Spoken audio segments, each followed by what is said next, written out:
Target ng Pilipinas na maihanda ang bagong henerasyon ng mga rowers ng bansa. Kasabay ng paghahanda ng national team sa mga foreign-based athletes ito para sa mga malalaking kompetisyon sa Asia. Para sa buong detalye, alamin sa ulat ni teammate JB Julio. Sinisimulan ng itayo ng Philippine Rowing Association ang mas malawak na development program para sa mga batang atletang layong maging kasapi ng national team at sa hinaharap ay maging mga Olympian. Kabilang sa kasalukuyang national pool ang mga foreign-based athletes na sina Enzo Elpidio Santos, Jesu Mateo Manalo at Ross Jeffrey Lianeta na sumasailalim sa training camps sa Pilipinas. Mula sa United States, Canada at New Zealand, dumalo ang tatlo sa ilang linggong pagsasanay kasama ang mga local rowers bilang bahagi ng paghahanda sa mga international competitions. Ayon sa foreign coach ng national rowing team na si Alex Ekanovich, mahalaga ang pagbuo ng grassroots program upang mas maraming kabataan ang makilala at makasubok sa nasabing sport. The main idea for us right now is to improve our grassroots program, and the guys are part of the grassroots program as well. It's basically we're trying to have as many as possible young generation athletes representing Philippines in international level, and bring and raise the bar of the standard and the results inside the Philippines as well, and of course in Asia.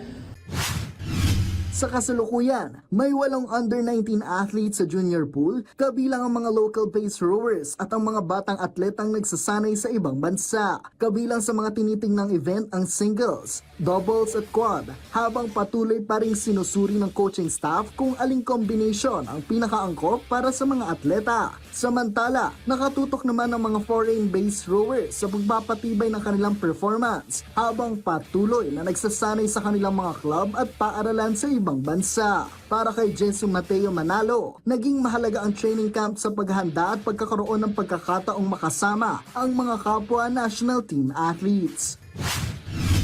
I think it went pretty good. I was able to train twice a day.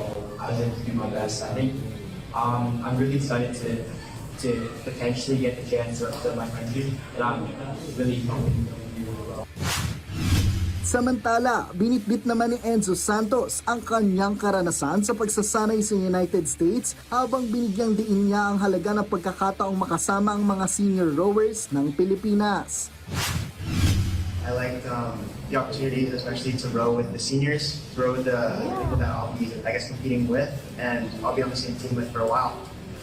It was mostly just nice to meet everybody, and on top of that, also the great training. A lot of early mornings as well, and yeah, we have a competition coming up soon, so I'm really excited for that. Para naman sa batang rower na si Ross Jeffrey Lianeta, ang training camp ay naging pagkakataon para mas matuto at mas makilala ang kanyang mga kasamahan sa national pool. It was great to meet the model teammates. We were still working a lot like you see, and it was really fun. And I'm really lucky to spend the top time year after year.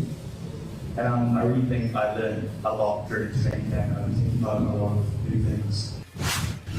Bukod sa mga kasalukuyang athletes, layon din ng rowing program na mas maparami ang mga junior at developing athletes sa bansa. May 3 junior girls din sa kasalukuyang pool, habang may 5 women's athletes sa senior team. Patunay na patuloy ang pagpapalawak ng programa sa parehong men's at women's division, habang malaki ang pangarap na makarating sa Olympics. Nananatiling nakatutok ang mga batang rowers sa mas agarang mga kompetisyon tulad na lamang ng Asian Games sa darating na Setyembre na gaganapin sa Nagoya, Japan. At sa paghahanda para sa mga darating na international competitions, umaasa ang national rowing team na ang mga batang atletang kasama ngayon sa pool ang siyang magtutuloy ng legasiya ng Pilipinas pagdating sa international na torneo. JB Junio para sa Atletang Pilipino, para sa Bayan.